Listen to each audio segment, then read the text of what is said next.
Hey kids, you're listening to the internet's wettest podcast about video games, consoles, and pancakes. The SML Podcast. Prepare for the SML Podcast.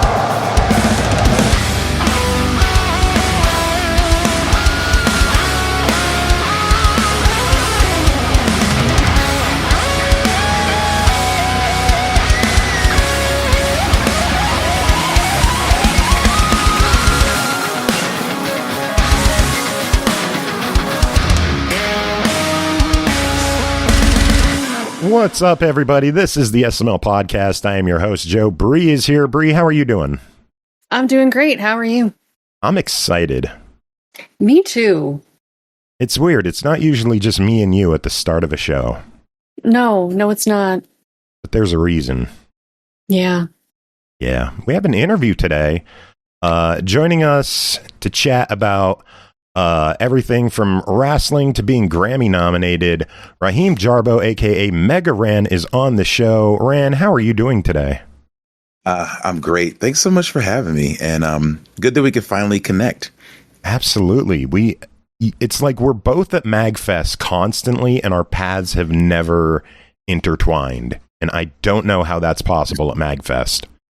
Well, I mean, there's a few thousand people in the way at any given time, but I feel like we've been in the same room for sure several times. Probably the same room party, if nothing else.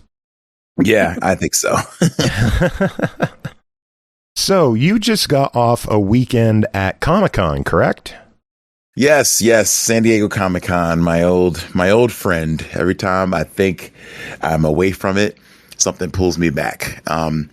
And it gets hard to, and you could probably say the same about MAGFest. It gets hard to, like, you think when you're leading up to it, it gets hard to get excited about something you've done so many times. But as it gets closer and closer, you're like, oh boy, here it is. You look forward to it all year. And Comic-Con's been a different beast for me. This is I haven't been every year, but it's been 19 years since I've been going to San Diego Comic-Con, which is insane to even think about.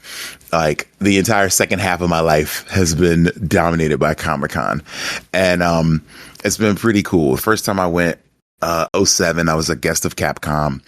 I put out a Mega Man rap album, which little did I know, I guess the world didn't know that they needed that. And so, yeah, I decided to do that. And Capcom's like, oh my gosh, this is really cool. It's going viral. Can you come to Comic-Con? And I'm like, what? Absolutely, I'll come to Comic-Con. I've been reading about it my whole life and never thinking I'd go, let alone be a part of programming there. And so fast forward throughout the years, I've gone for different reasons. I've done different, what do they call them? These like activations and panels and I've been there in almost every capacity at this point. But this year I was able to set a new bucket list thing that I didn't even know I had, which was to submit my own panel and then get that panel accepted and then to present that panel. And that panel was on X-Men 97 and a podcast that I do about it called X-Pod 97.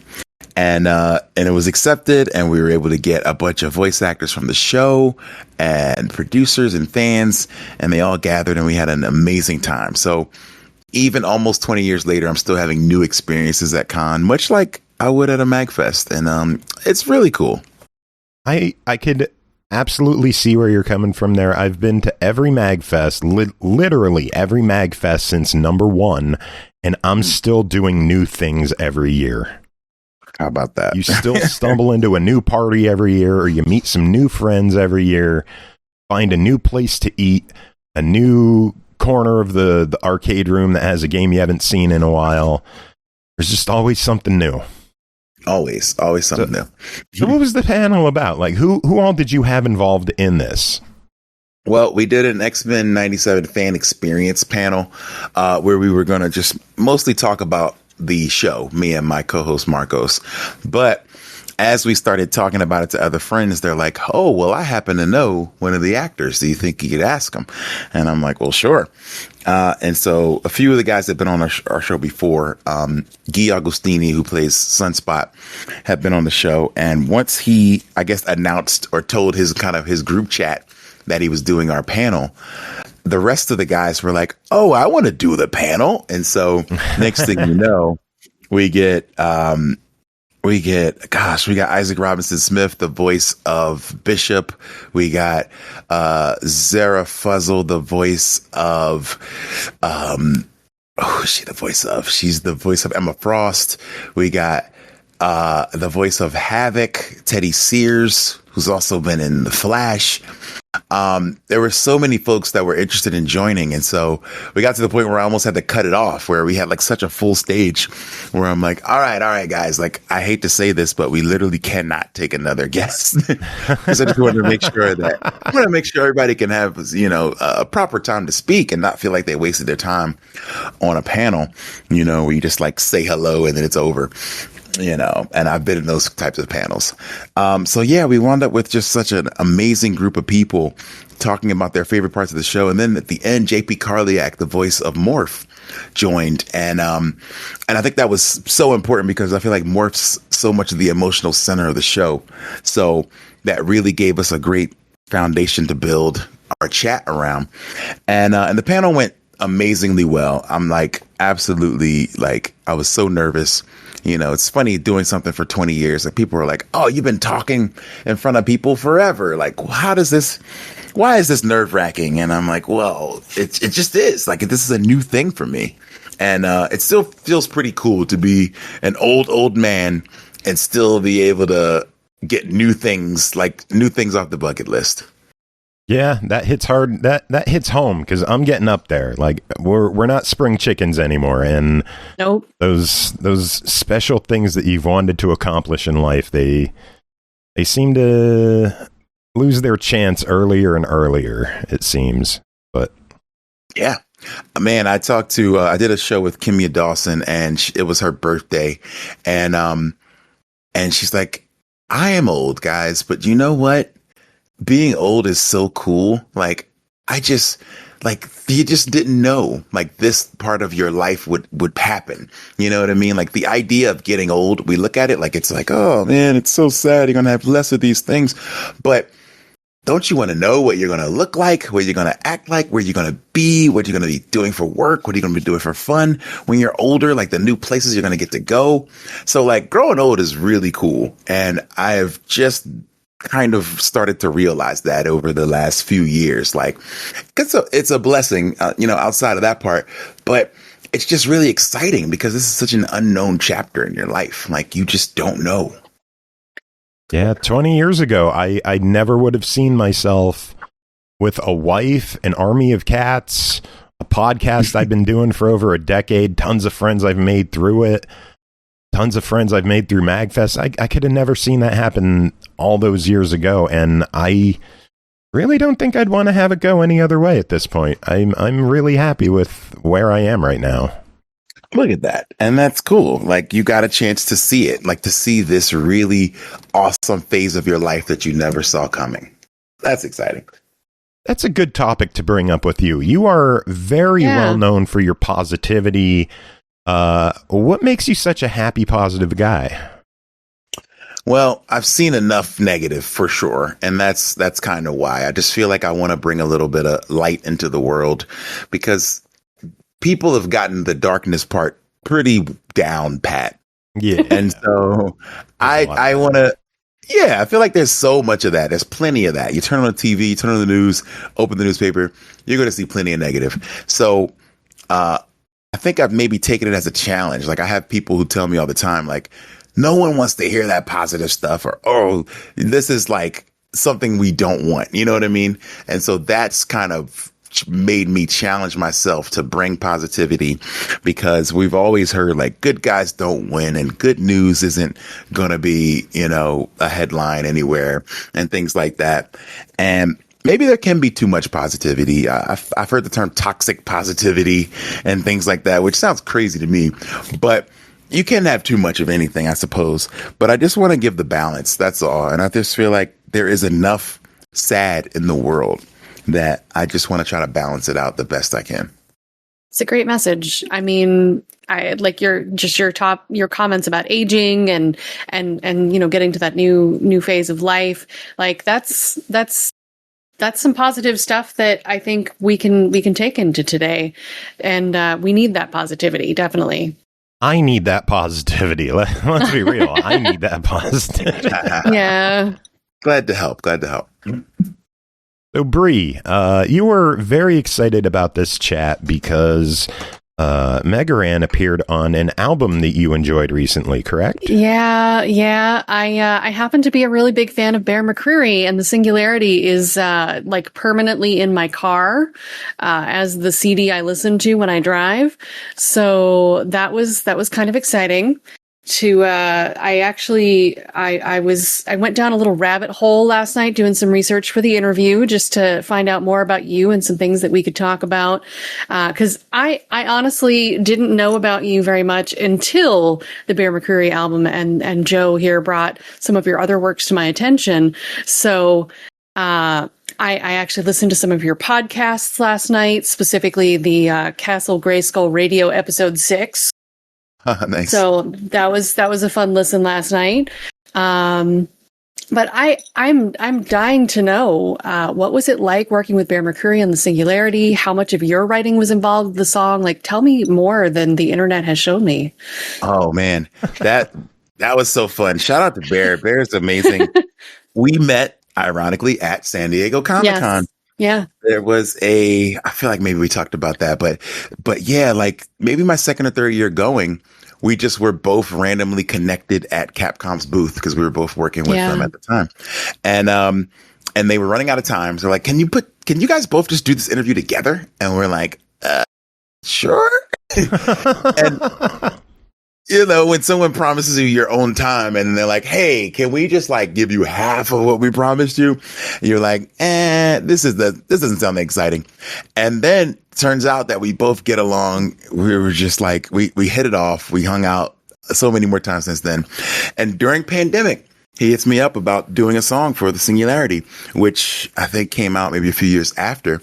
But so, yeah, it was just like a different point of life.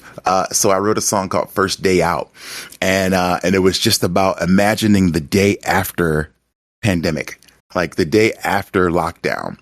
And what are you going to do? You're going to see all your friends. You're going to hug. You're going to smile. But leading up to it, it's that scratching the walls and marking the days on the calendar. And just the frustration of trying to break through.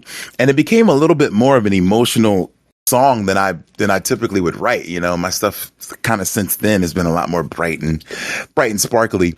But during the pandemic, man, that was a rough time, especially for me being for everybody, especially creatives. But I feel like I made my living on the stage, talking to people, high-fiving and, like getting instant feedback. And we tried doing live shows online, on Zoom, on Twitch. And without that instant feedback, man, I just couldn't feel it. I couldn't get into it as much. And there were some dark moments where I felt like, oh no, like, is this over? Like, our hugs and handshakes and high fives over? Like, this is just going to be so sad for me. And all that emotion went into that song. Just like, oh, I can't wait till I see my friends again. And I can't wait till we, do all the things that we put off for so long.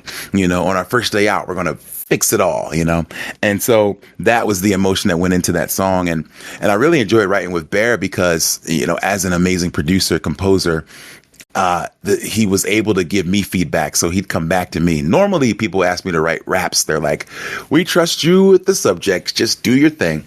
And then, he would give me a draft almost every time I gave him a draft, which was so fun. So I'm like, here you go, draft one. And he's like, okay, well, I'm changing the production to match what you're saying and your inflection here.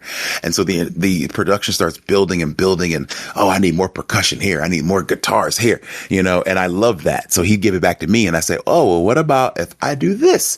And so it was truly a collaborative effort. Awesome. Yeah, Bear is just a pleasure to work with. We've been talking about doing more stuff together. I saw him this weekend. I saw him and Raya this weekend, and we've talked about hopefully making some more happen. So stay tuned. Yeah. Well, and it's I mean, besides the podcast, it looks like he's also did some production work on a couple of other pieces for you as well. So that was cool to see. Beauty and Creation, I think, was the one that I saw. Yes, So wow, you've gone down the Mega I Ran and went Bear down the rabbit hole. I like this. She was proud of that. I appreciate the research.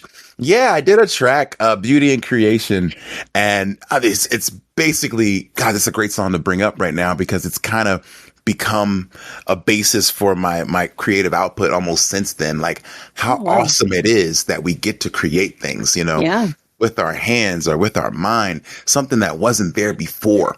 And so that goes into everything I create now, where I'm like, man, how cool is it that we get to put a thing into the world that didn't exist just 30 minutes ago, like this podcast, Yeah. So it's like taking it down to that such a small level to be like, man, we're able to just put things into the world that were not there. It's like literally planting a flower everywhere we go.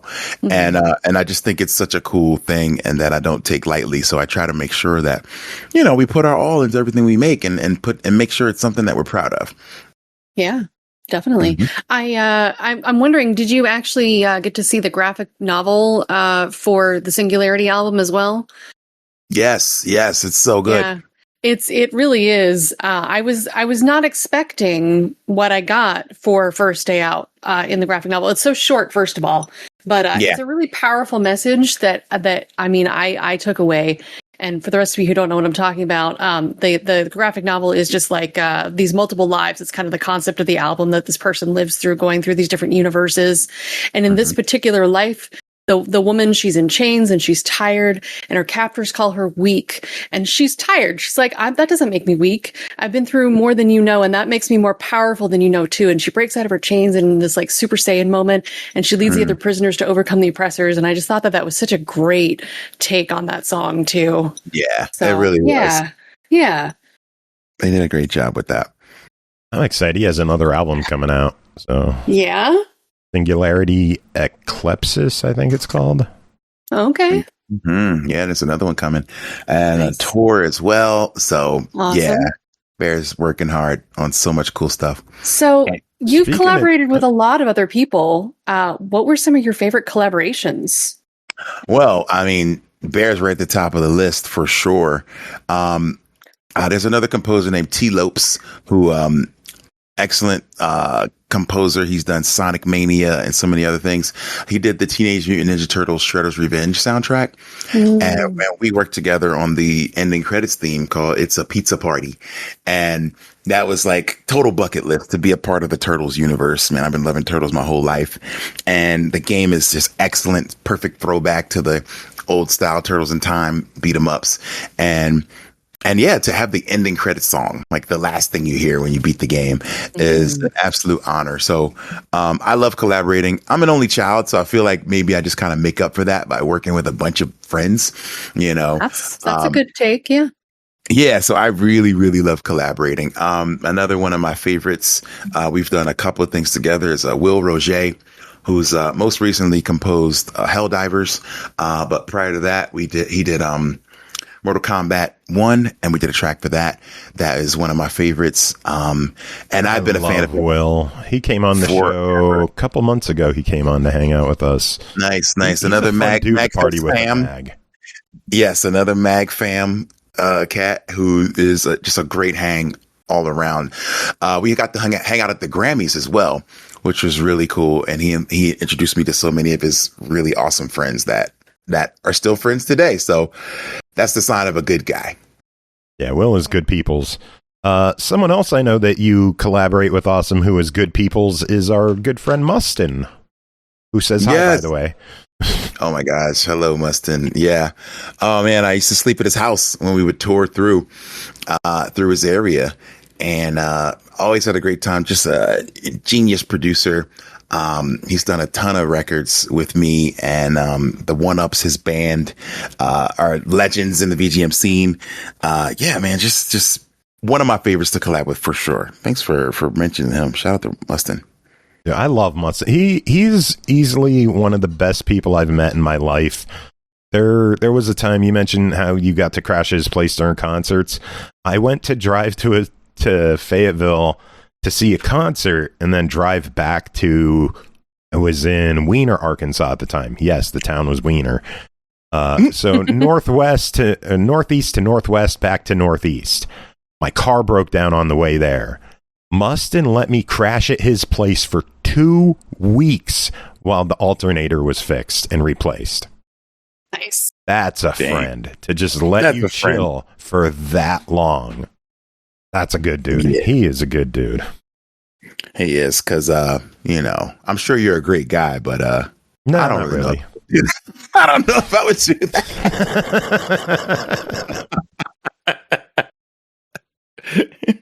I think I'm an okay guy. I'd put myself I'm on a list of decent, I would say. Okay. So I have a question that's going to sound at first a little off, but it is weirdly related to some things we were just talking about. So in the podcast, you were talking about how you met Bear and how that was the early days of dating your now wife. I have to know, did you have a traditional wedding or did you have some nerdy elements in there? I recently got married, had video game music as part of the ceremony, but otherwise it was fairly traditional. Joe had the one-ups at his wedding. Yeah, they played the whole show. I'm nice. Curious. No, nothing nerdy at all. No. That's intentional. I feel like my entire life is super nerdy. And fair. Just for that day, we're like, why can't we just be a little traditional? And there were people who come up like, oh, I bet you're going to have the Mega Man theme when you come down the aisle. And I'm like, absolutely not. No, we're going to a church. We're doing the old fashioned way, that literally my entire life, like everything else I do, involves video games, video game music, wrestling, comic book culture, pop culture, something. And so that day was a welcome, respite from that life. So I am, we were okay with being a little traditional for that. Yeah. My husband and I met through video games. So that was kind of like we got piano covers so that the rest of the audience who didn't know what was going on, like they didn't know about that stuff, could just hear some nice piano covers and think that it was nice wedding music, but it was, Killer Instinct and Mass Effect and Kingdom Hearts and Sea of Thieves and stuff. So it was just all piano covers. So it was nice. You cheated and took like the classy way to do it. I just had a funk band play Toe Jam and Earl. And then you had to pay $1 to dance to the Tetris theme to dance with my wife and get your cake. There you go. We nerded it up at mine. It was fun. Yeah. You have a new nickname as of recent, and that is Grammy nominee. What is going on there? Tell us the story behind your nomination. Pretty insane. I released an album after, first of all, becoming a parent, a foster, then parent.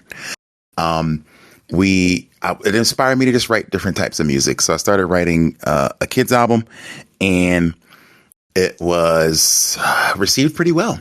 And so our second album was then nominated for a Grammy for Best Children's Album. It's called Buddy's Magic Treehouse. And I still can't believe it to this day. Even when I say it, it sounds wild and crazy. But yes, I am officially a Grammy nominee, which sounds nuts. But like at the same time, like I feel so good about what we created. I think it's an excellent album, and it's done more than I ever could have imagined for me, like as far as taking me to new places and people enjoying it. But yeah, I am now a Grammy nominee, which is nuts, So we did not win this year, but that just means we got to do it again, and we'll be back. We'll be back to bring it home. Oh yeah. And you were up against a couple of names I know, but did you like listen to the other nominees' music, or did you just sit happy with the acknowledgement of your job well done? Like, yeah, I listened to them all. Of course, I did. I do my research. I am a student. Okay. The best all teachers right. are the best students. So, well, Yeah, I was going to say you used to be a teacher. How was the pivot from that to full-time music? Because I hear you are the king of the pivot. I do. I would call myself the king of the pivot. I feel like I love moving into new things. I feel like if you're familiar with Street Fighter 2, Ryu, his ending when you win the game with Ryu, he kind of like walks away from the ceremony. He's not even there to receive his like trophy. He's gone.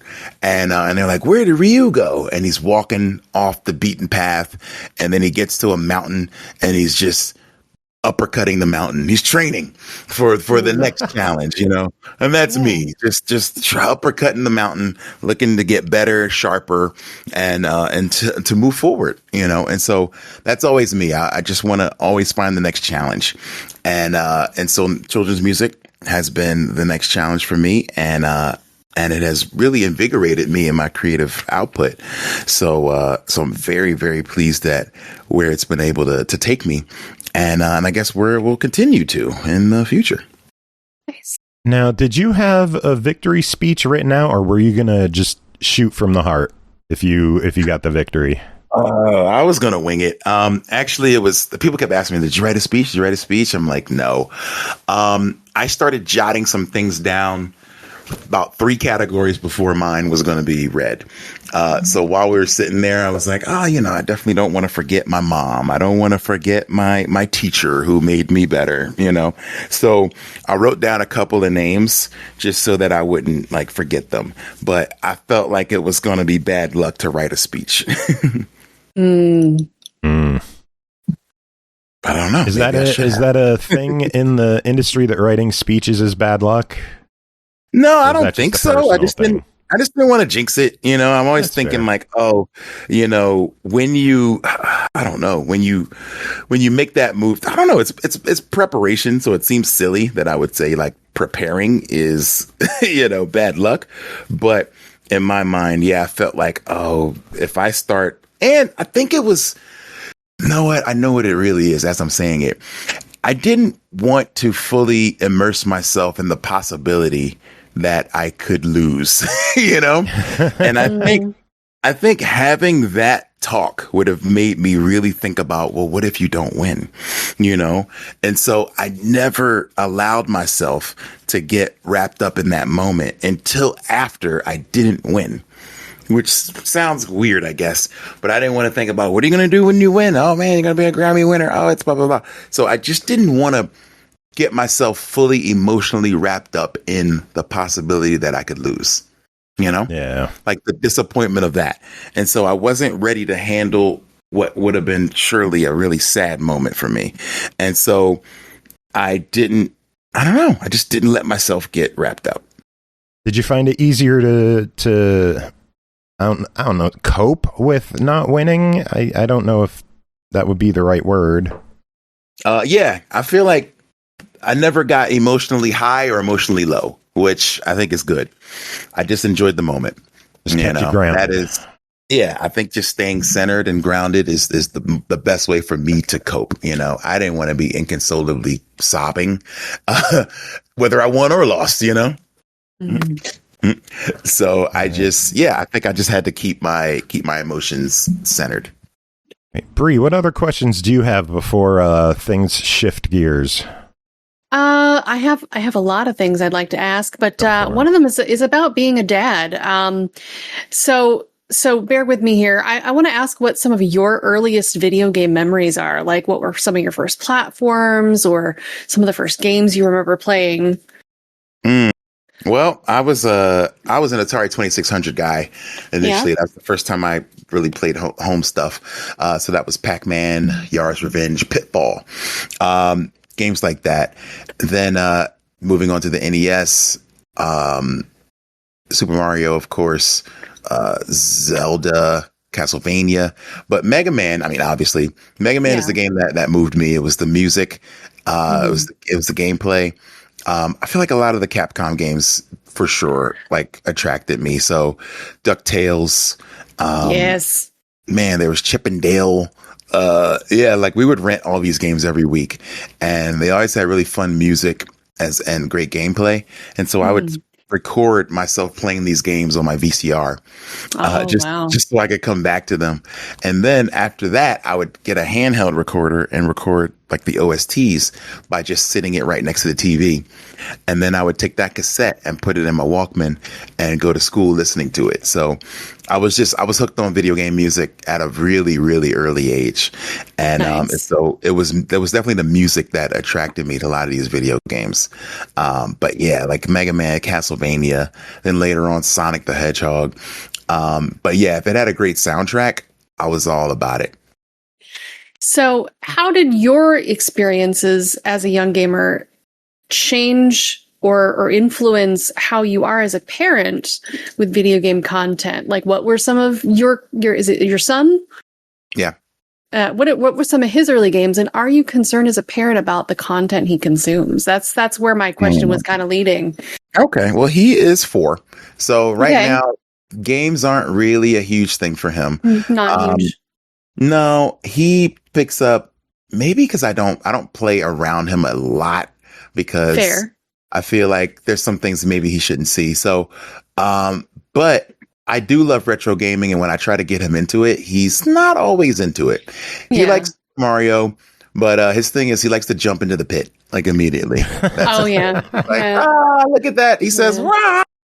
You know, he loves Mario screaming in peril, and he really likes the Untitled Goose Game. Awesome. Which is, open world, kind of do whatever you want type of game. So he enjoys games like that. I'll certainly be aware of what he's consuming. But yeah, I feel like he's got to start with the classics, kind of like I did. So yeah, I like to get him started on those games. And I mean, I won't force him into anything at all. But games are certainly a big part of our household. So I usually find games that he enjoys. He likes dinosaurs. He likes fire trucks and construction vehicles. So there aren't a lot of games that are around those things. But when I do find something, he really enjoys it. Nice. I got one more thing on here. A friend of mine showed me a picture of a USB stick branded with your name and MC Lars. How old is that? Wow, that was 2017. It must have been a book-shaped thing from an album we did called the Dewey Decibel System. Oh, I thought that was catchy. We did, we did a ton of songs about our favorite literature, and that was a really, really fun project. We've been even talking about doing a sequel to that. With my education and English background, Lars is also English lit major, so we both love books. And we love to write songs about them. So that was a really fun moment to be able to write a bunch of tracks about some classic literature. We did The Mask of the Red Death. We did, what else did we do? Waiting for Godot. We did Gulliver's Travels and 1984 and so many more. Nice. All right, Very next cool. question. Have you played the Final Fantasy VII remasters yet? Oh, of course. I love them. Do they hold up to the image of the original or add to it? Like, are you happy with your memories of the original versus this, or Somehow they've managed to exceed my expectations. Graphically, especially, like we were dealing with these very, I guess, crude kind of pre-rendered backgrounds of stuff. So you couldn't, I thought it was great for the time, but to be able to tilt the joystick and look up and see that you're under the plate and see the full scale and scope of this world you're in, it's just another level. There's sometimes where I'm walking around the game and I just stop and look up. You know what I mean? It's such a beautiful game. And I really love the fact that it feels open world even when it isn't, because the world, you just get an idea of how big the world is. And they weren't able to really capture that on the older games. So I think they've nailed that. I do feel like maybe I love Rebirth, the second one. I didn't love as much. I feel like they were kind of dragging out those second and third discs a little bit. Yeah, it was a middle. I've been watching someone streaming it. It's definitely a middle. It's a middle. There's some points where I'm like, I just got to get through this. And there's some times where they'll just slow you down with some questionable level decisions where like you must talk to everyone in the town and play a game with them before you can leave. And it's like, come on. Like, why do I need to do this? You know, so there's some moments like that where we're just like, come on, guys. I understand you needed to put another hour into this game, but not like this. Like, even I'd rather just like dungeons and fights or something than just kind of. You want the game to respect your time.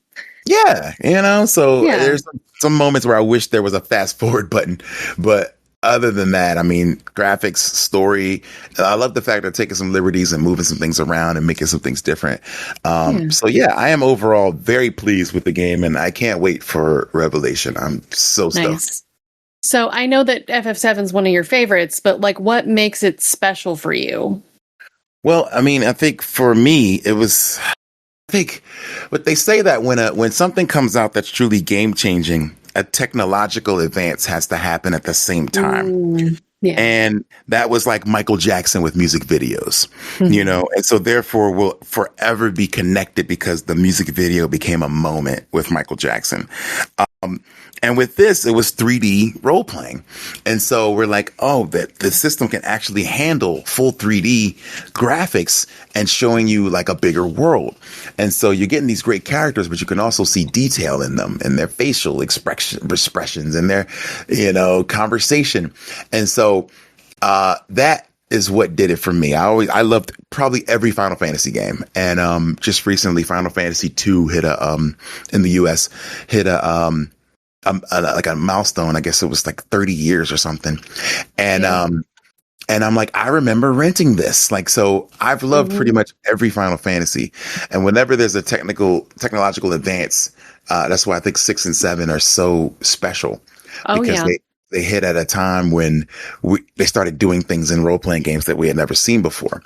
And so it wasn't just great writing and great characters, but also graphical advances that added the cherry on top to both of those games, especially. Yeah, definitely. Well, I mean, and I think, oh, go ahead, Joe. As I say, if we're talking Final Fantasy VI real quick, I gotta know, have you heard Mustin's new album for Final Fantasy VI? Not yet. Oh my gosh, he did it's a good album? One. Just came out last week. Yeah, it's a character treatise of each of the characters. It's really good. Yeah. And Dancing Mad. Yeah. I'm going to listen to it right now because it's very good. Wow. Yeah. Excellent. It was a really good album. I one more thing before Joe definitely gets to the questions he wants to ask. It's not even a question. I found that you did the Fervor Famicom album. You did the song Dream Master, and I absolutely loved it. Partly because it's one of my favorite NES games, but also just I loved the story in that. So deep cut there, but that was fun in my rabbit hole last night. So yeah. Nice. Oh man, Dream Master for Little Nemo, one of my favorite games of all time. Another Capcom game. Awesome soundtrack. Really difficult. Oh my gosh. I tried to play recently even, and I'm like struggling with it. But I love the story. I hadn't read the books, but I went back later to the books, and there's a movie about Slumberland and all that stuff. And just generally a story about a kid with a vivid imagination, you know, became me, you know what I'm saying? And so I was really able to kind of put myself into that story and tell my own story. And that's a tough song for me to initially write the first time I wrote it. I remember sitting down with my friend K-Murdock, who helped me with that beat, and getting emotional, just writing about like just tough, traumatizing moments from childhood and how you kind of got to fight through them to become the person you are and just keep dreaming and keep pushing. And that game just gave a great message. I mean, maybe not the like give candy to animals and then you can befriend them. That part's a weird message, but the imagination of it all was just so cool. And so yeah, I named my memoir Dream Master because of that game and that story and that song being so important to me. So yeah, that is it's like the story of my life. So that is the quintessential song. If someone says, what's the essential Mega Ran song? I think it's Dream Master because it gives you the entire story of me. Awesome. That's very cool. All right, Bri, anything else? I mean, I can ask more questions if we have more time. I know you want to talk about some other stuff, so I'll give you the floor. Yeah, the ring, if it were, as it were. Yeah. Yes. It's not often I get to do this. Ran, we got to talk some wrestling. How was Redemption? Did you enjoy the show? Great show. AEW doesn't typically miss with pay-per-views, but I had a really, interesting take. I don't think this was a top 2 pay-per-view of anything that I've seen from them, but even an okay pay-per-view from AEW is a banger. And so that was kind of how it felt. It felt like, some lead in, like let's build up to All In, which is going to happen next month. So I understand exactly why it happened. And I think it was very necessary. So overall, I really loved the show.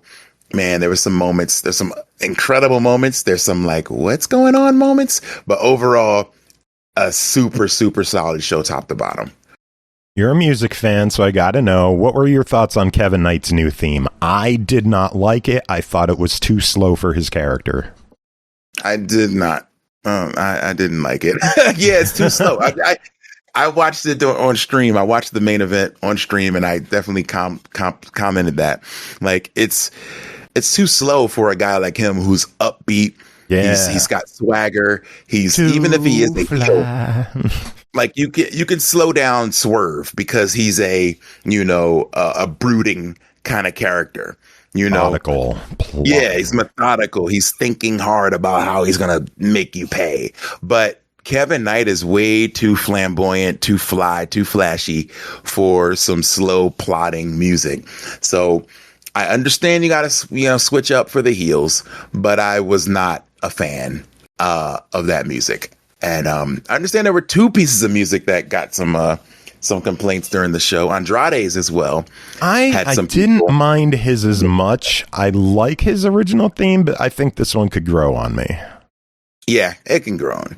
There's just not a ton of super standout themes right now in AEW. I think there's the classics, of course, that still kind of hit, but it is risky to switch up music. And there will be some times where you're like, I like it, but I didn't love it, So overall, though, I really I love what they're doing. Shout out to Mikey Ruckus.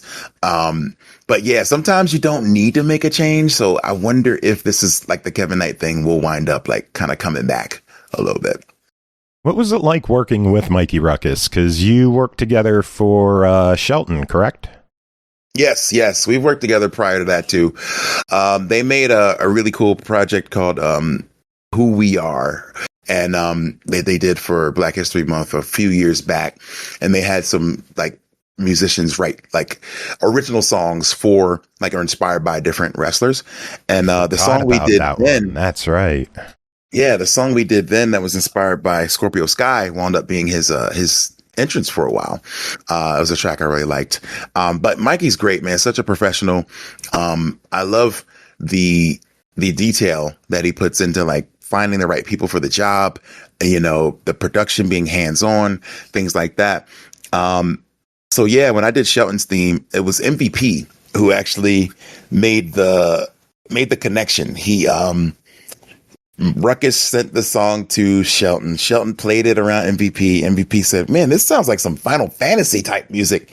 You just need like the right rapper on there. And Shelton was like, well, I don't know any rappers. And he's like, well, actually, I know a guy. And then so MVP connected me with Shelton. And that was fun because Shelton's a nerd. He's just like us. And so when I asked Shelton, like, what would you want to hear in your song? He said, well, I would really love some references to Tekken because I love Tekken. And I said, really? And he's like, yeah, my guy is Heihachi. And Heihachi has this line where he says, I'll snap you like a twig. And I said, oh, okay. I like that. So I put that in the song for him, so that was a really cool thing to be able to put something in that he actually wanted and asked for. So that was super cool. That's very awesome. Was it different? I also like, go ahead. Sorry. I also like working with Mikey because he's given me a lot more autonomy to like be creative in the moment. You know, I've worked for other companies for making theme songs, and a lot of times it's like paint by numbers, you know, where it's like, you got to fill in this amount of space with a thing. And in fact, why don't we just tell you what to say here, you know? And so you can lose a little bit of the creative fun process working with other companies. But I think with what I did with Mikey and AEW, I've always felt like I've had, you know, control over what I was creating. I'm going to guess you're referring to the King Woods theme. Well, you could guess that. I'll let you guess that. So you have connections within the wrestling industry. You are routinely hanging around with the wrestlers. Who are some of the coolest guys, and who do you think you can convince to go to MAGFest? Oh man, well, Xavier Woods has already been. He loves it. He knows it's great. Kenny Omega, I'm sure I could convince he would love it. Adam Cole, the nicest guy in the world. I know he would have a blast there. Who else? Shelton, I think, would have a great time there too. Everyone says Nyla has talked about going. Absolutely. Nyla would have a blast. And I believe she's from the area, from Baltimore. I would love to meet her there. She seems like she would be incredible to party with. She's so fun. I've hung out a couple of times. I think she went to BlurredCon, which was another event that happened in the DMV area. And yeah, she's so much fun. So she would have a blast there. Pretty much the whole AEW roster. I think they'd all have fun there. I keep telling Big Adam to find some way to get AEW people involved with MAGFest somehow. Like, see if you could get some charity stuff.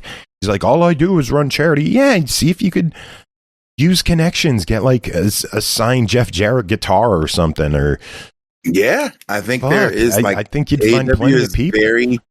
They're very much into charities. I mean, they're doing a whole show for Rebel and her ALS fight. So I was very excited to see them doing that show, and that she'll be there.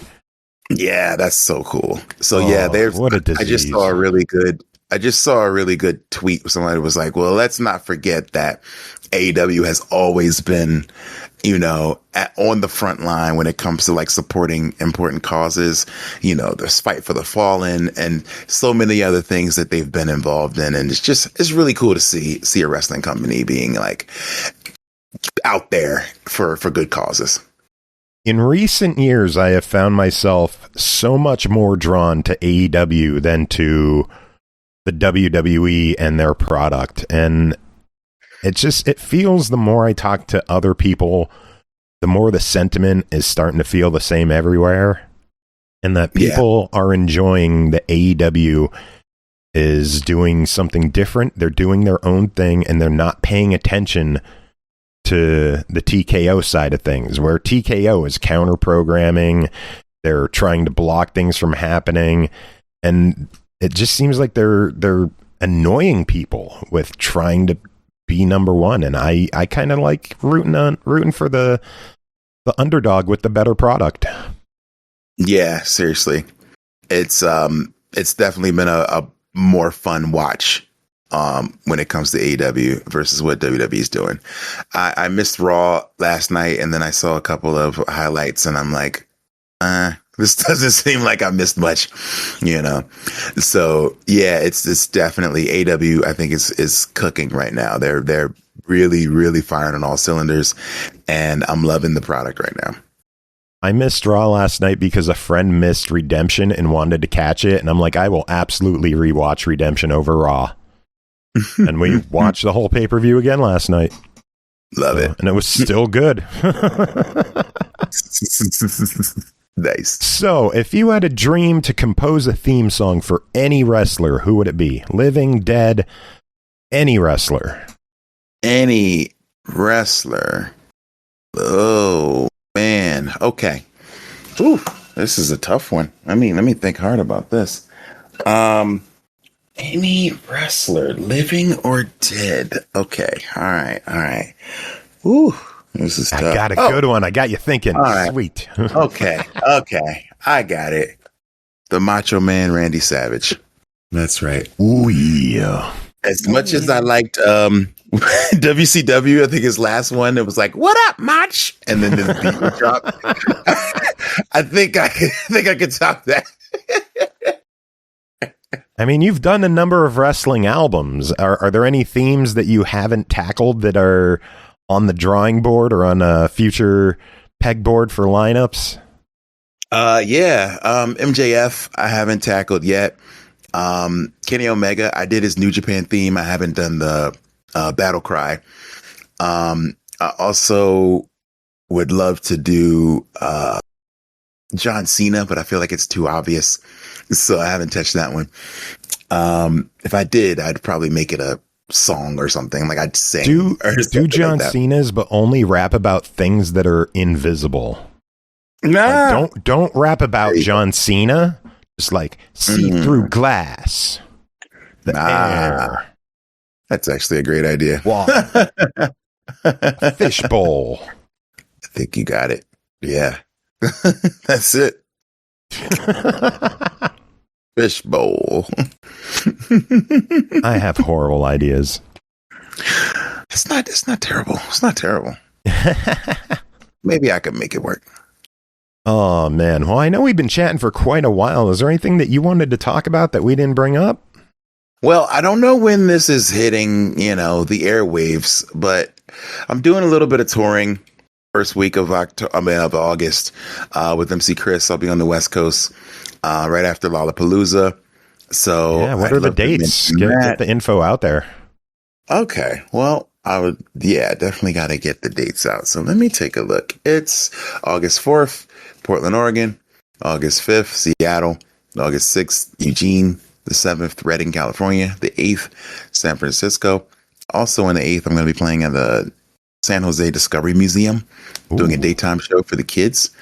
And then the 9th, California Extreme, which is a really fun show that the Megas are also playing. Oh, hell yeah. Yeah. So I'll see you there. You can get tickets for those at megaran.com/shows.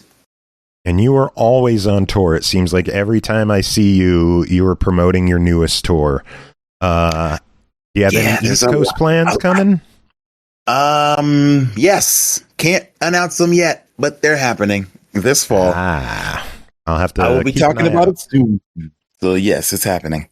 To keep an eye out if something comes around near my area. Mm-hmm.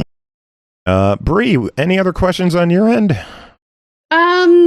Let's I was gonna say you've got a lot of albums out there. I threw a lot of things. You've got a Stranger Things album, Overwatch, Transformers, Star Wars stuff, Castlevania, AEW.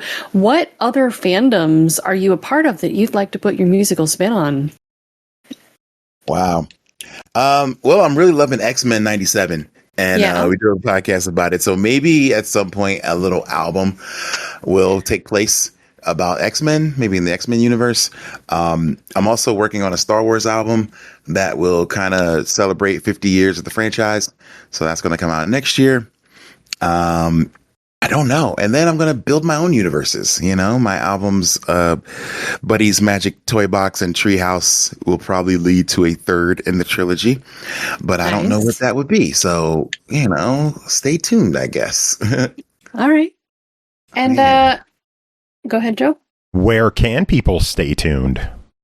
Yeah. Oh, okay. Well, I'm on all the socials at Megaran, mostly Instagram. It's Mega_Ran. It looks like Meg Ryan if you're like looking really quickly and not being careful, but it's not Meg Ryan. It's Mega Ran. Oh, beautiful. Nice. So yeah, I had one last topic. I wanted to get to, but it's a little bit maybe deeper. So let me ask this other question first. What new games are you looking forward to, or what games on your backlog do you want to get to next? Oh, well, I just finished 007. All right. That was a really fun experience. I just started this game called, gosh, what is it? It's a kind of simple name, but it's like a Mega Man like Gravity Circuit. That's what it's called. Okay. This game is so fun. It's a 8-bit kind of side scrolling Mega Man X meets like Bionic Commando type game. Really, really fun. And I just found it, got it for cheap, and I'm looking forward to jumping into that. As far as new games, I mean, there's just really Grand Theft Auto 6, and that's it. Like, that will be the day that everything else shuts down, so I can jump into that and play. But if outside of that, it's Final Fantasy FF7 Revelation, which I don't think is coming out till the end of this year. So I'm really, or maybe it's next year. I forget. But I'm really, really excited about the next FF7 installment. Yeah. All right. So my last question is about gatekeeping. Did you run into a lot of gatekeeping in your life? Did you witness it for others? And if so, how did you handle it? Gatekeeping. That's definitely something I'm very, passionate about. And so, I feel like in the beginning there was some of that.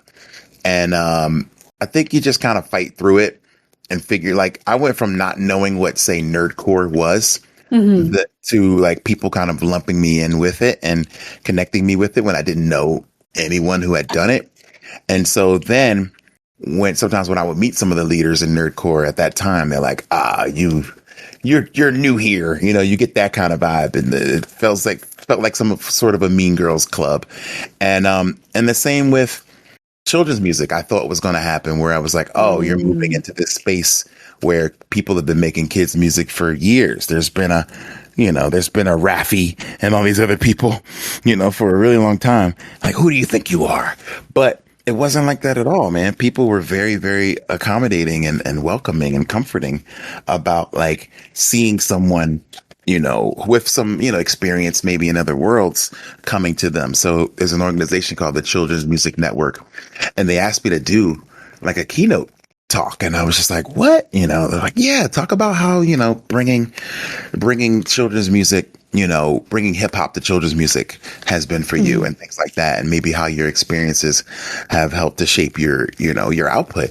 And so I was really, really surprised because, I almost expected the gatekeeping to come where people were like, no, you can't be a part of this world, But yeah, I think you just push through, man. You keep creating and I think you just show people that you're in it to stay, and I think that it can be, and I don't want to justify it in any way, but I think for some people, they get a little defensive about people popping up, in their world that maybe aren't as interested in staying long.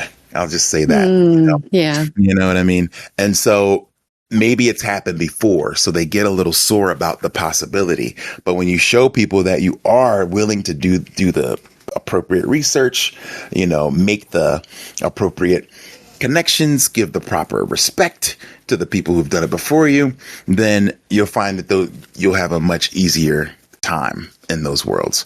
So basically it's just do your homework, I would say, but you can't stop people that are just going to be mean for no reason. But I think if you come at it from a place of like educated, like absolute real interest and genuine, respect and reverence for something, people kind of, they can't turn that away. They can't. Yeah. That's kind of how I feel. All right. Nice. Good positive attitude.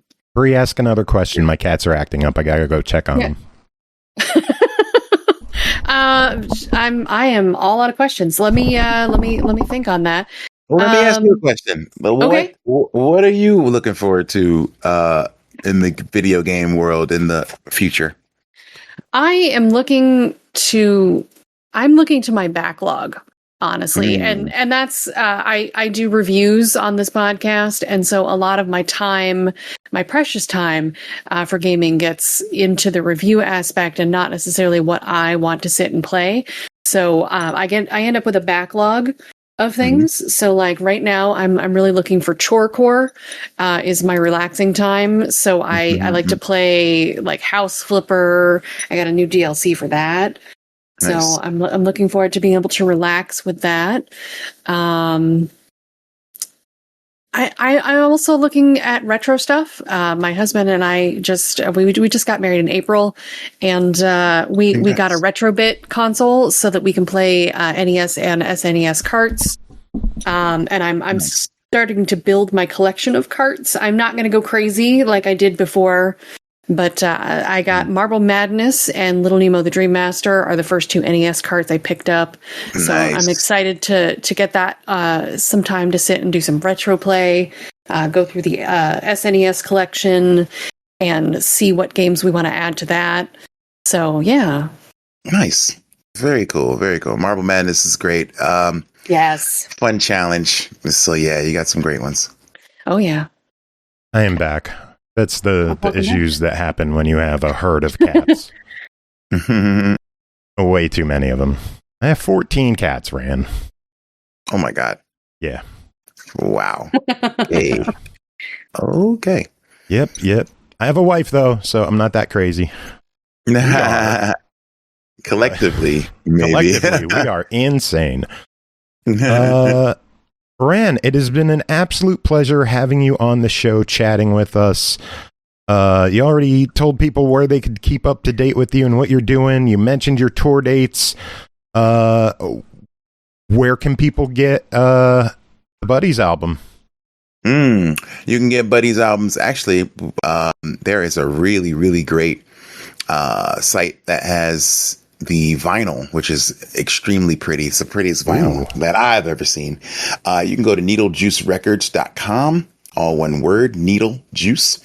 And they have cassettes, vinyls, CDs of all of the Buddies records. And they're so pretty. So yes, please grab all those because they're going fast. So check them out. That is awesome. I love that people are doing cassettes again. Yeah, they're coming back. Get your pencils ready so you could wind the tape back up. All right, everyone, we are going to take a quick break. We will be back with more show. We've got more stuff to take care of. Bran, it has been an absolute pleasure having you on, joining the show. This has been a long time coming. We got to do it again sometime. Welcome back anytime. And let's watch wrestling together sometime, too. I think that'd be fun. Absolutely. Yeah, we will certainly do that. Mega Ran, do you have any final words to end the interview? Well, enjoy the things you enjoy, and everything else will work out.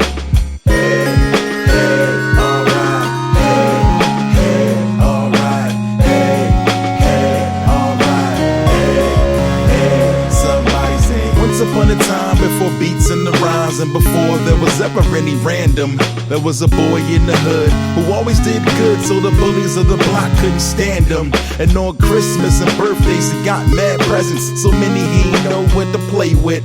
He had Transformers, He-Man, Ninja Turtles on Wars, but the G.I. Joes was his favorite. He was so creative that if they didn't make the toy, he decided to create it. He put Storm Shadow's legs on Snake Eyes' body till they popped, and then he duct taped it. He made spaceships while the big kids hung out on the block playing hide and seek and riding bikes. They used to try to get involved, but they told him get lost. And that's when they started getting high at night. Then I heard he made a friend who was as nerdy as him. When he had all that he could withstand, he collected comics and cards, studied, knew the whole Star Wars script like the back of his hand. And in school he made A's and B's, and teachers complimented his amazing feats. And all the while he wondered, if I'm so amazing, geez, how come nobody won't play with me?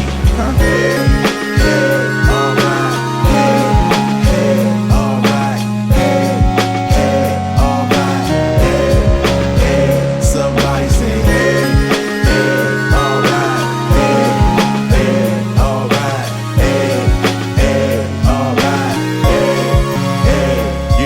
so to say this kid looked funny in school, that would be a colossal understatement. He had high water pants, Coke bottle frames, and a mouthful of orthodontic braces.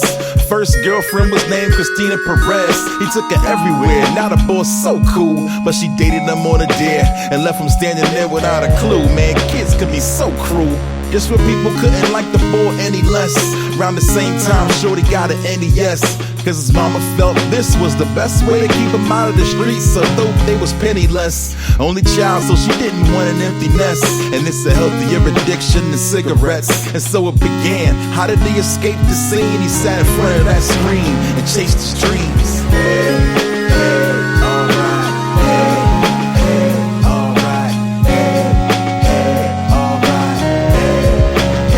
Somebody say, hey, hey, alright, hey, hey, alright, hey, hey, alright, hey, hey.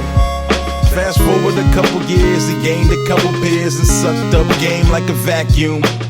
Went off to college and sought some knowledge and developed the heart to make rap tunes. Vowed to stay true when he dropped his debut and did so. This got his little name up, and there was money in the bank, but money drew a blank every time the second LP came up. So he thought back to childhood and how he survived in such a wild hood. Then he realized they didn't hate him, and whatever didn't break him, that's what made him. So he decided to combine his love for the games and rap, open his soul up and let him in. Then he chopped up some 8-bit sounds, put it down. Now Random is now known as Mega Ran. Now his name's all over that internet. Girls who didn't care are now interested. And the best part of the story comes at the end, but that part hasn't been written yet.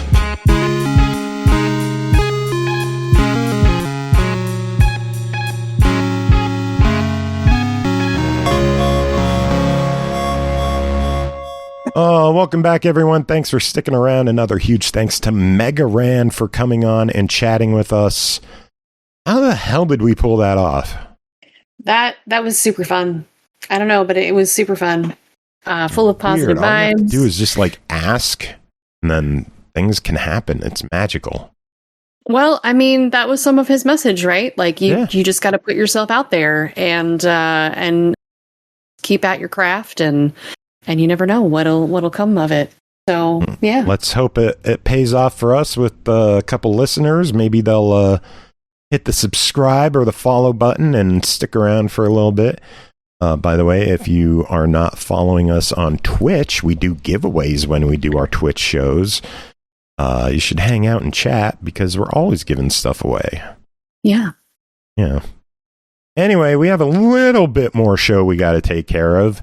I don't know if Aki's going to pop up or not, but Bri, you got a game to talk about. Should we knock that out? I do. Let's do it. Or do you want to banter a bit first? I mean, we could banter. What do we want to banter about?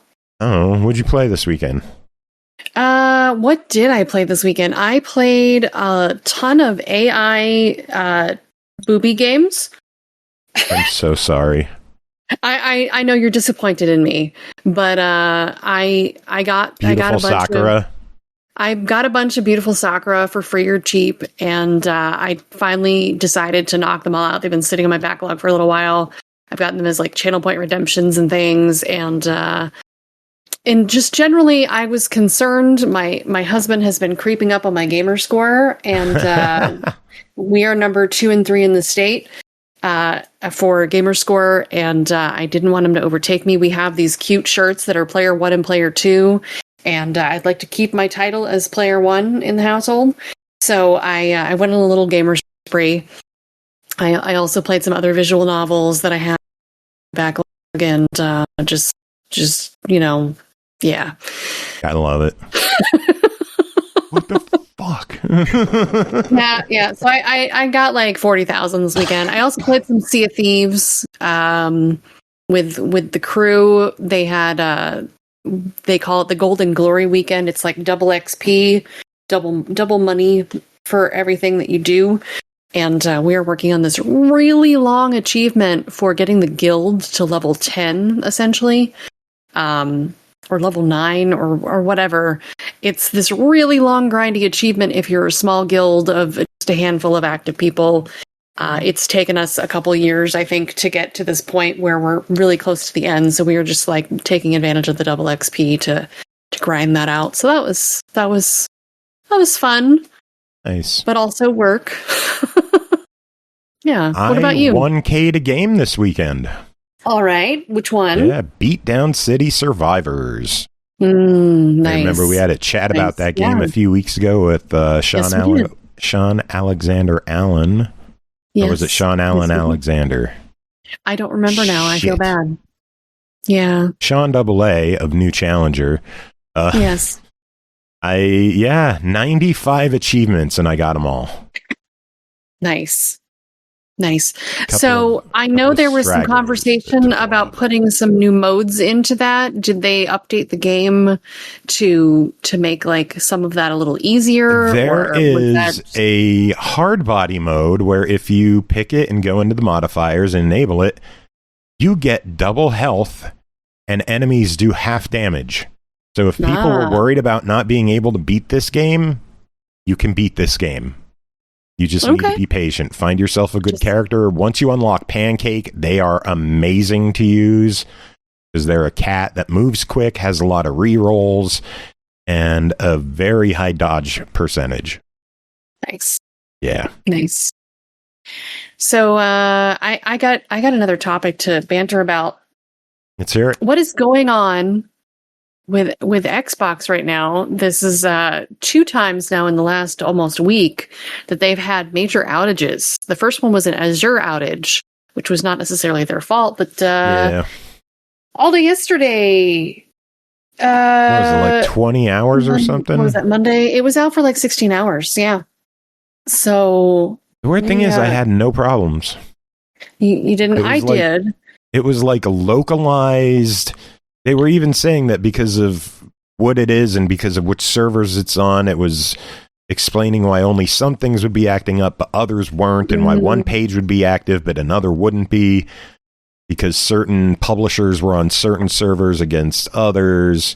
It seems very confusing and like it should be streamlined. Yeah, it's a licensing service that sits outside of Xbox, but that they depend upon started to fail, causing... Yeah, that shouldn't be a thing at all. Yeah, library, including some disc games, I think people were having an issue playing, and that was not good.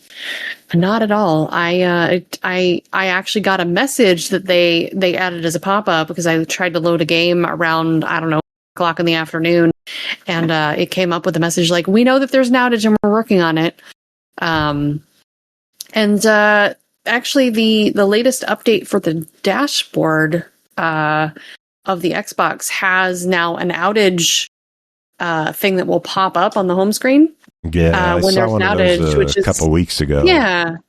Yeah. So I mean, I'm glad that they're trying to keep their customers informed better, but that's too many outages in a short period of time. That is for me. So it's a little frustrating, and especially since they just had all these layoffs as well.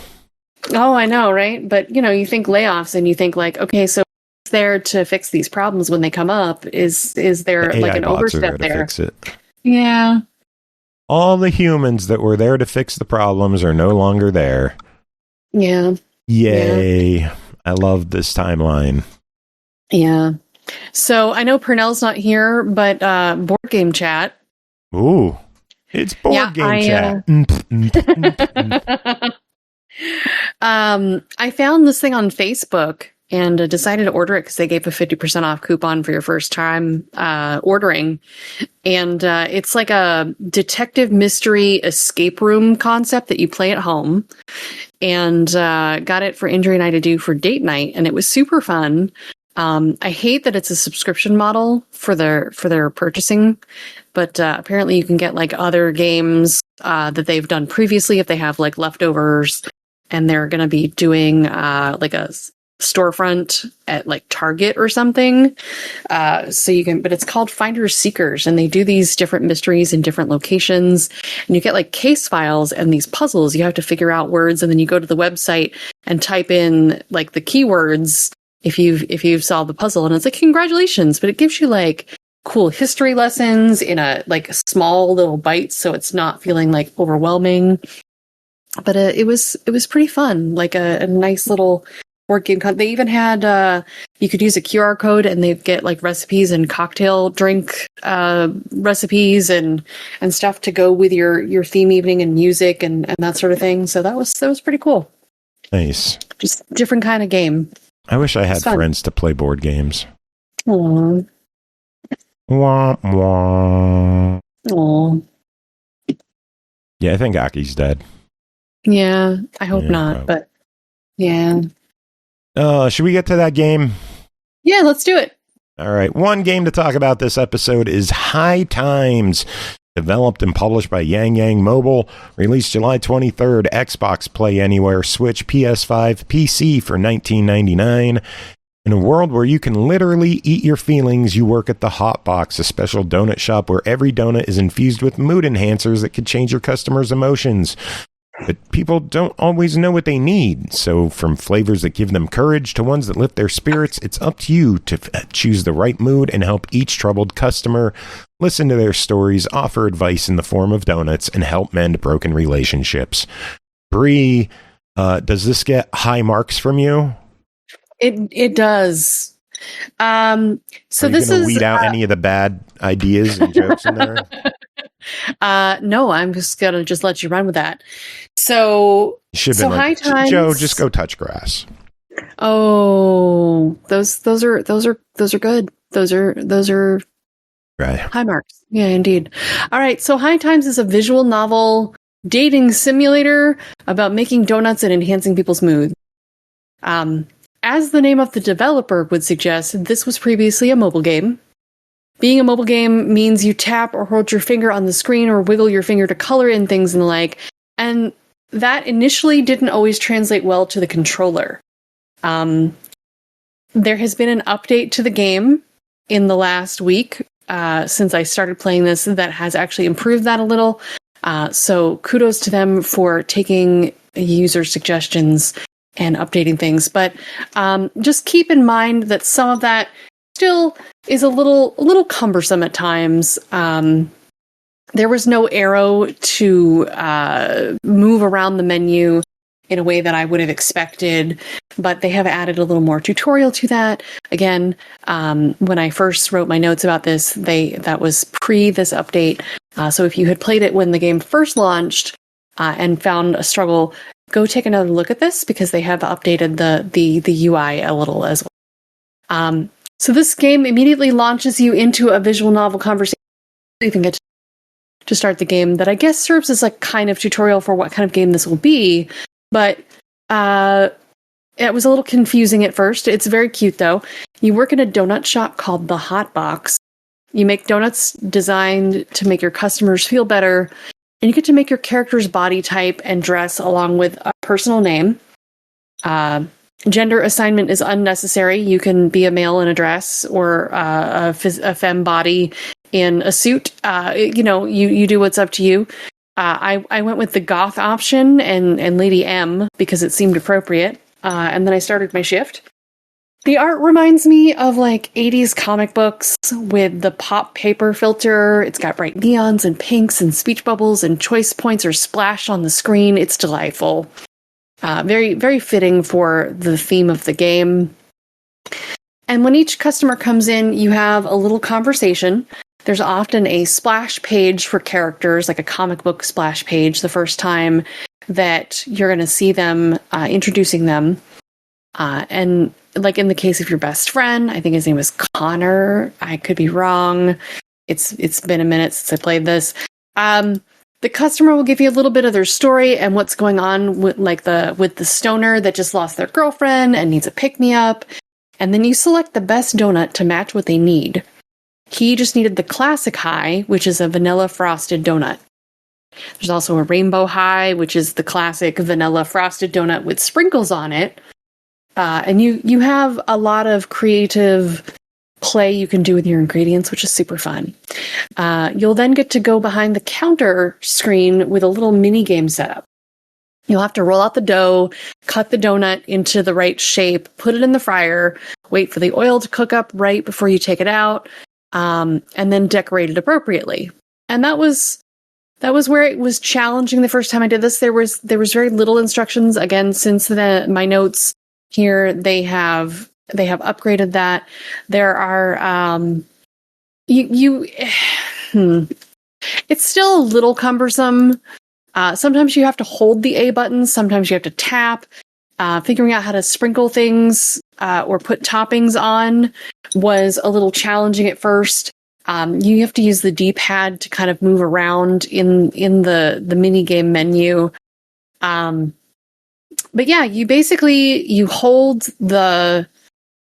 your donut out and you get like a little donut plate that you decorate on, and you have to hold the button and your cursor and move it around to frost the donut. So it's a very tactile experience. It's actually pretty fun once you know what you're doing. And then figuring out how to move to the different ingredients could still use a little more tutorial, in my opinion. But I figured it out. In addition to the donut making customer experience segments, you get little conversations on your phone with friends to deal with. You have Face Nook posts to read and respond to, and other apps you can mess with, like the music station and your expanding recipe book. And actually on Face Nook, it was really cute. One of their other games called The Letter, a horror visual, which I think they produced on consoles with East Asia Soft, was represented in there as well, like a little, billboard kind of thing that they throw in as like, hey, look, it's our other game. And that was fun because I've played that, and that was actually pretty fun, except for like one mini game that was kind of annoying. So I see this as an expansion on that work. As far as a visual novel goes, this is a lot more tactile things to do, dealing with people's emotions, figuring out what best to serve them. And you actually have, like, your recipe book is really helpful. It has buzzwords like about emotions that you can kind of decipher what might be the best. And you don't have all the recipes at once. You learn them as you go. And some of them are based on conversations you have with like your ex-boyfriend, and other customers that come in. The music was pretty fun. There was partial voice acting for the customers that come in, which was really nice. I particularly liked the regular stoner character. Like, the voice acting on that was really fun. The game is split into days and chapters. So you have several days in each of the 6 chapters. You'll make money based on how good you do at paying attention to the needs and wants of your customers. If you screw up an order, there's a trash can. Or you may end up having to refund people if you aren't paying attention. You're doing this to make money, after all. So you want to pay attention as much as you can. And while you're doing it, you're building relationships with people based on how good your advice is and your ability to pay attention to these people's needs. And it really felt like your choices matter, as well as how good you do at making the donuts. So take pride in your work when you can. And I mentioned, like, there's the recipe book is actually, you can filter by donut type, toppings, taste, flavor, and moods. Still trying to figure out what donut keeps the vibe going could be a challenge if you're not sure what they're going for based on the text. You unlock more donut types. You can purchase them in Amazon app once you get that unlocked. Yeah. You get all kinds of donuts and toppings that give you the opportunity to really express yourself. And you can get, like chocolate frosting and strawberry frosting and blueberry frosting and nuts and sprinkles and fruit and all that. Piping bags. You can make a cinnamon roll that has no cinnamon was hurt in the making of that cinnamon roll, but it's a cinnamon roll donut. So yeah, to sum up, controls were a little fiddly at times, but they have improved that. If you had seen this game when it first came out or heard anything about it, they have since improved it. There seemed to be an autosave and a manual save, and specifically you can do them at the end of your chapters. And I will say that the loop of the game got a little repetitive after a while. I still had a lot of fun with this, but the story kind of felt like it dragged on a little longer than it needed to in some spaces. So, yeah. All right. Now, any other comments, or should we talk price on this one? I think we should talk price. It is a $20 game.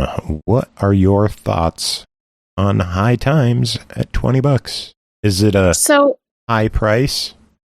I think actually, if you like visual novel, it's a good price. There's a lot of content to this one. There are multiple endings, and it's a good amount of content. If you're a fan of something like Coffee Talk, you might enjoy this. It's got a similar concept where you're dealing with customers and their moods and their emotions and trying to feed them the best food that you can. And if you've never played a visual novel before, this is weirdly accessible. It didn't feel like I was reading all at once. It was very conversational. The character models moved. The music was fun. The topics were fairly light for being about emotions and things like, losing your girlfriend and whatever. But it was still fairly lighthearted. And the balance of time you spend in the mini game for making donuts was really good in comparison to dealing with the customers in those conversations. So I think initially I had thought the price might be a little high, but now that they have updated the game and the achievements work and all that stuff, I think this is actually a good amount of content for this price. And if you're new to visual novels or you're something that's kind of lighthearted, I think this is easily a try it. Maybe even leaning toward a buy it.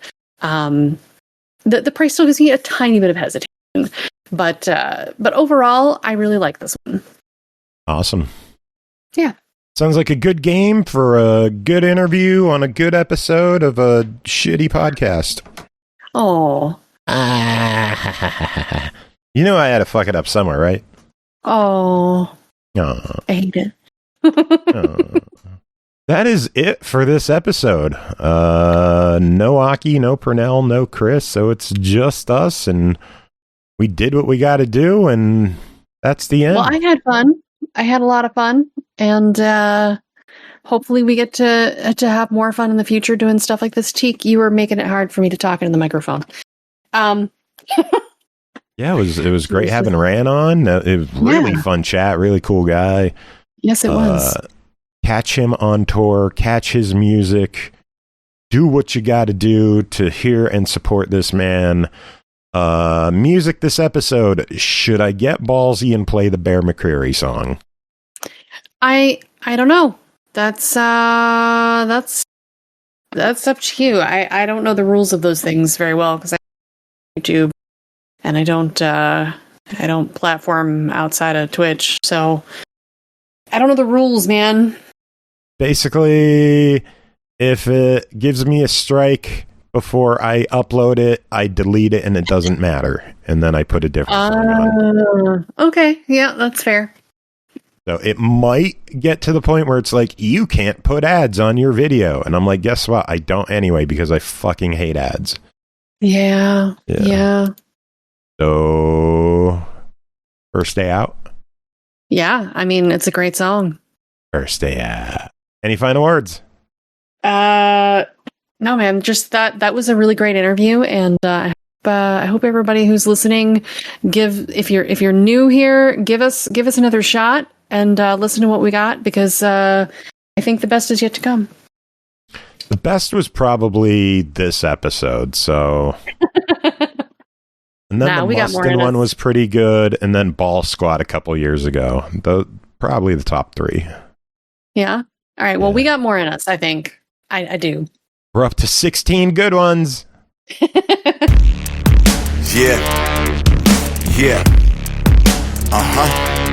First day out. Can't wait. Yeah. Been locked down so long I lost track of the days. Threw my calendar away as I sit back in the days, making marks on the wall and going out of my mind. I tried to take any route I could find, no escape. I'm guilty till proven innocent, trying to do my due diligence, but sitting in a cage and make you militant when ain't nobody listening, screaming, but it sounds like I'm whispering. Now apathetic, a result of my conditioning. Can't stop thinking about my first day out, when I break out and how it's all gonna shake out. When my job fades out, hyperlinks grayed out, and when I get out, will I be smart enough to stay out? Man, I try not to dwell on it, questioning all my relevance. A side effect of arrested development. Everything's irrelevant but self-preservation with no reservations. I keep praying it's the moment I'm awaiting. The feeling I've been chasing, the feeling of escaping the nights I spent pacing the chains I dream of breaking. I see the gates raising, I push with no hesitation. Liberation I've been craving, amazing. My first day out, can't wait till they open up the gates. Yeah, come on, can't wait till they see my face. Yeah, without a doubt. On my first day out, can't wait till they open up the gates. Come on, can't wait till they see my face. Without a doubt, it's going down on my first day out.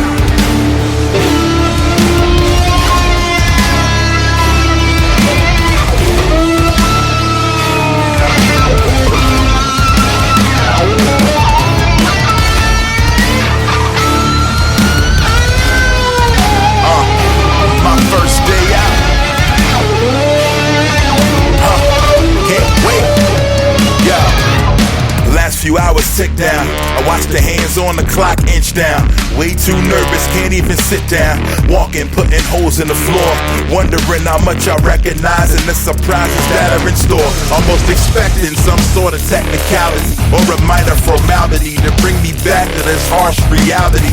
I'm counting each second, exhaling on each, checking and looking for each lesson. The end of my depression awaits. Once I'm out of this place, I'm gone without any trace. I see my family outside of the gates. They wave, I wave back, but something seems a bit off. I waited what seems like forever to escape these brick walls. The sirens in my surprise. Open my eyes, the moment arrived. Cross every T and I died in my eyes. Held on through all of the grit and the grind. Now victory's mine.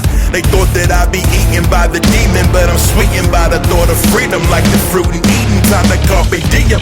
My eyes are blinded by the sunlight. Peaceful like the aftermath of gunfights. You only get one life. Don't forget now, I'm about to make the most of it and make those who doubt of me throw a fit till it's over with. My first day out, can't wait till they open up the gates. Yeah, come on, can't wait till they see my face. Yeah, without a doubt. On my first day out, can't wait till they open up the gates. Come on, can't wait till they see my face. Without a doubt, it's going down. On my first day out, can't wait till they open up the gates. Can't wait to escape my first day out. Can't wait till they see my face. Yeah, without a doubt. On my first day out, can't wait till they open up the gates. It ain't a game, I watch everything change on my first day out. Can't wait till they see my face. Without a doubt, it's going down on my first day out.